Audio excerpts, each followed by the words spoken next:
Once upon a time, in the ancient Yoruba kingdom of Ilogan, a great calamity befell the land. The mighty King Adewumi had been struck by a mysterious illness that no healer, diviner, or priest could cure. The oracle was consulted, and the message was terrifying. It began with the plants turning grey, then the rivers ran shallow, and soon, the beloved king, Oba Adewumi, who ruled with wisdom and compassion, took ill with a wasting disease no healer could cure. The royal priest revealed the king's only hope, water from the pot of life, a sacred relic hidden deep in the evil forest, guarded by ancient spirits and creatures of shadow. Many warriors tried and failed. The forest devoured them one by one, and hope grew thin like morning mist. Then, the oracle had a vision. The pot could only be retrieved by someone with a pure heart and unyielding courage, someone untouched by pride, ambition, or greed. The only way to save the king was to send a pure-hearted virgin girl into the cursed forest of Ojumo to retrieve the elixir of On, a mythical golden liquid said to be hidden in the heart of the forest, guarded by ancient and fearsome spirits.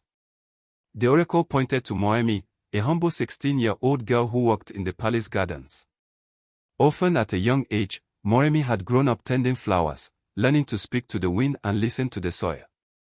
She was known for her kindness, wisdom, and bravery. Despite her tender age of 16, though frightened, she accepted the call. Before her departure, Queen Kemi placed a woven necklace around Marimi's neck. This is made of the hair of our ancestors. It will warm when danger nears and cool when you're on the right path, she said. The villagers gathered to see her off, whispering prayers into the wind. She accepted her fate with courage, though the villagers wept for her, believing she would never return.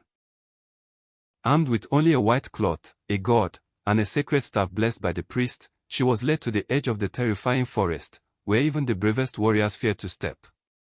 Moemi journeyed alone to the edge of the evil forest, a place spoken of in trembling tones. Twisted trees with blackened bark stood like sentinels, and the air was thick with silence. As she stepped across the boundary, the sky darkened unnaturally, and the world grew strange. Every step was heavy with the whispers of ancient spirits, warning her to turn back. At the entrance of the deeper woods, Moemi encountered the weeping shadows, lost souls who lured travelers by taking the forms of their loved ones. They called her name in voices of sorrow, pretending to be her dead parents, begging her to stay. Moemi wept, feeling the pull of their sorrow, but she clutched the silver charm and whispered, "The dead do not return." The spirits howled and vanished, leaving her path clear. As soon as Moemi entered the forest, an eerie silence swallowed her. The trees twisted unnaturally, and shadows danced without a source. She walked cautiously until she heard the first sign of danger, the agonizing cries of unseen beings. Suddenly, a monstrous two-headed vulture with glowing red eyes swooped down, attempting to claw at her. She remembered the priest's words, "Fear will be your downfall, but faith will be your shield." She stood firm, clutching the sacred staff. As the vulture lunged, she struck the ground 3 times, and a powerful gust of wind threw the creature backward. It screeched and vanished into the darkness. Deeper into the forest, Moemi came across a river that shimmered like liquid silver. She bent to drink, but before she could, pale ghostly hands shot out, grabbing at her. These were the spirits of those who had perished in the forest. "Help us," they wailed. Remembering an old chant taught by the village elders, she sang softly. "Spirits lost, spirits bound. Find your peace, go to ground. Let the light lead you home. No more in darkness roam." A golden light emanated from her, and the hands released her. The spirits let out relieved sighs before fading into the trees, their tormented whispers turning into peaceful silence. On the first day, the forest played tricks on her mind. Shadows moved on their own. Voices of loved ones called from the distance, trying to lure her off the path. But she remembered the oracle's words, "Trust not what you hear, but what you know." She pressed forward. 3/7.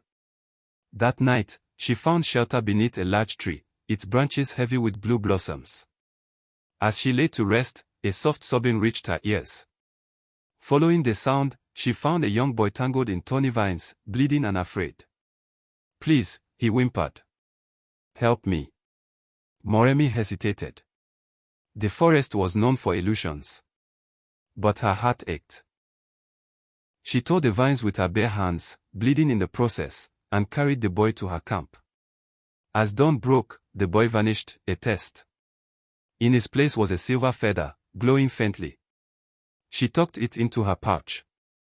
The creatures of the forest. On the third day, Addis faced the three-eyed panther, a guardian of the second veil. Its eyes glowed red, and its growl shook the earth. "Turn back, child," it hissed.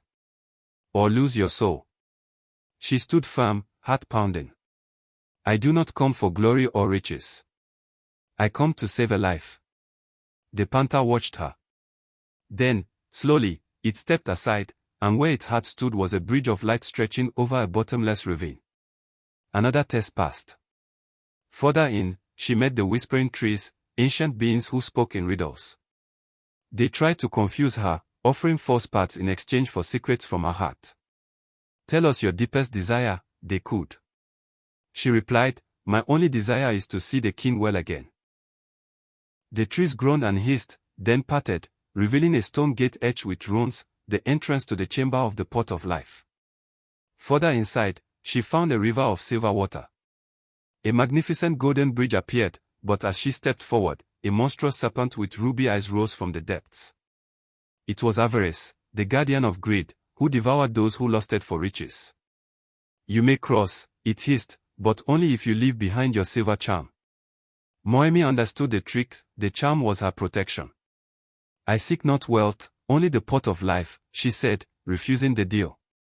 The serpent lunged, but she threw her sacred water at it.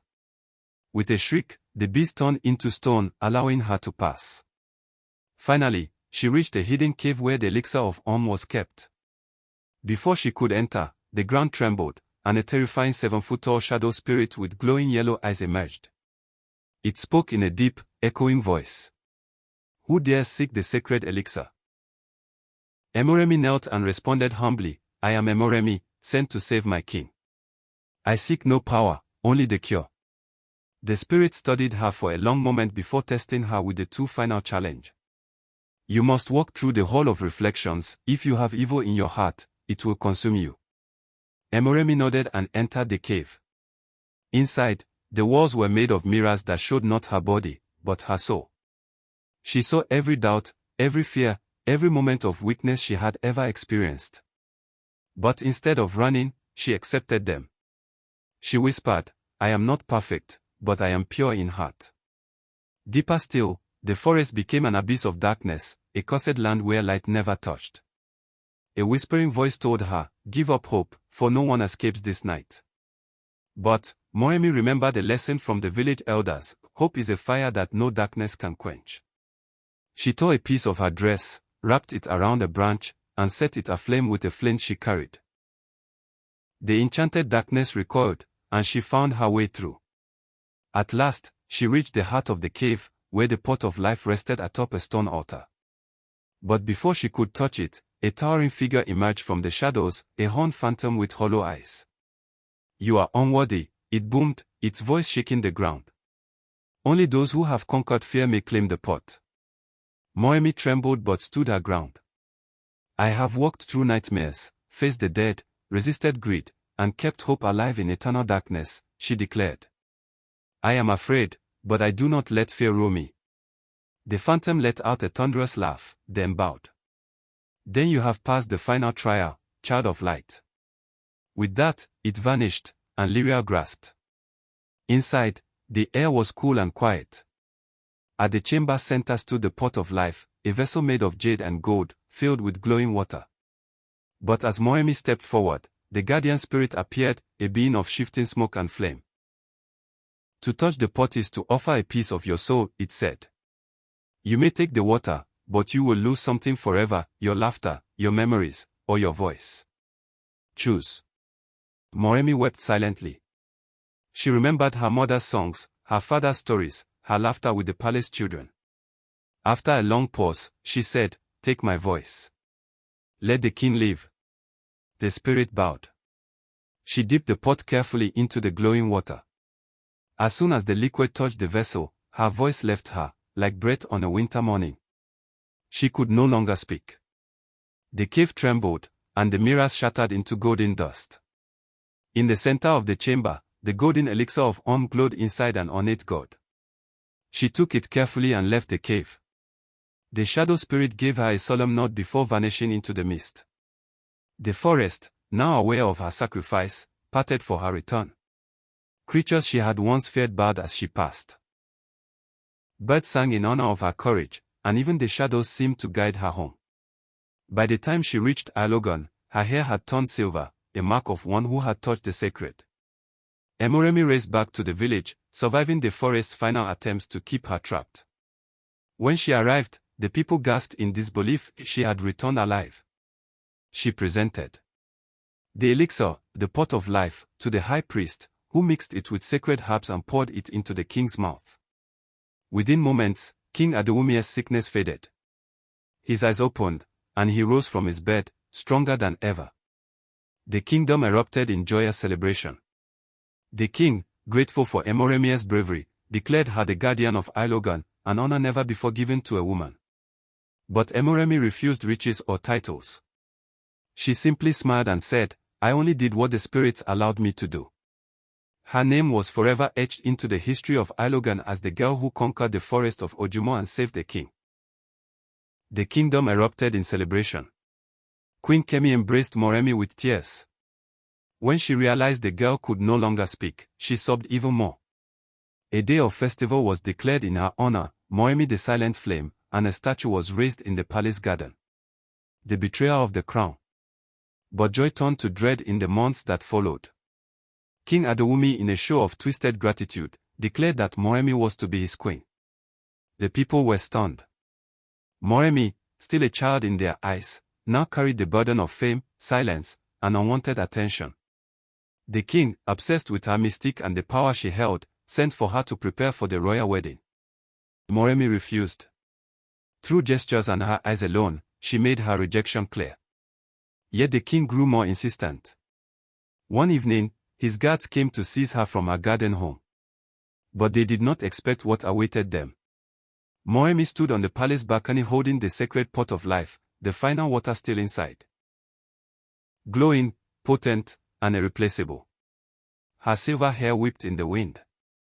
She raised the pot above her head, her expression fierce and unyielding. The queen, the high priest, and all the elders rushed into the courtyard, gasping in horror. "Stop her," the king shouted. But the elders fell to their knees. "Moremi," they pleaded. "Please, do not destroy what still gives us life. Forgive our blindness. This is not the will of the ancestors." In silence, she looked upon them all. Then she met the king's eyes and mouth. "I gave everything. I am not yours to claim." With trembling hands, she lowered the pot and handed it to the oracle. The marriage decree was withdrawn.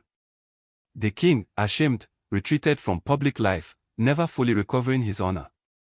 Moremi chose to live far from the palace, in a quiet grove near the edge of the forest she once braved. She tended her garden, and those who were lost in spirit would come to sit in her silence, and live healed. Legacy. And so, Moremi the Silent Flame became more than a legend. She became a reminder that true power lies not in thrones, but in courage, sacrifice, and the voice of the heart, even when no sound is spoken. The end.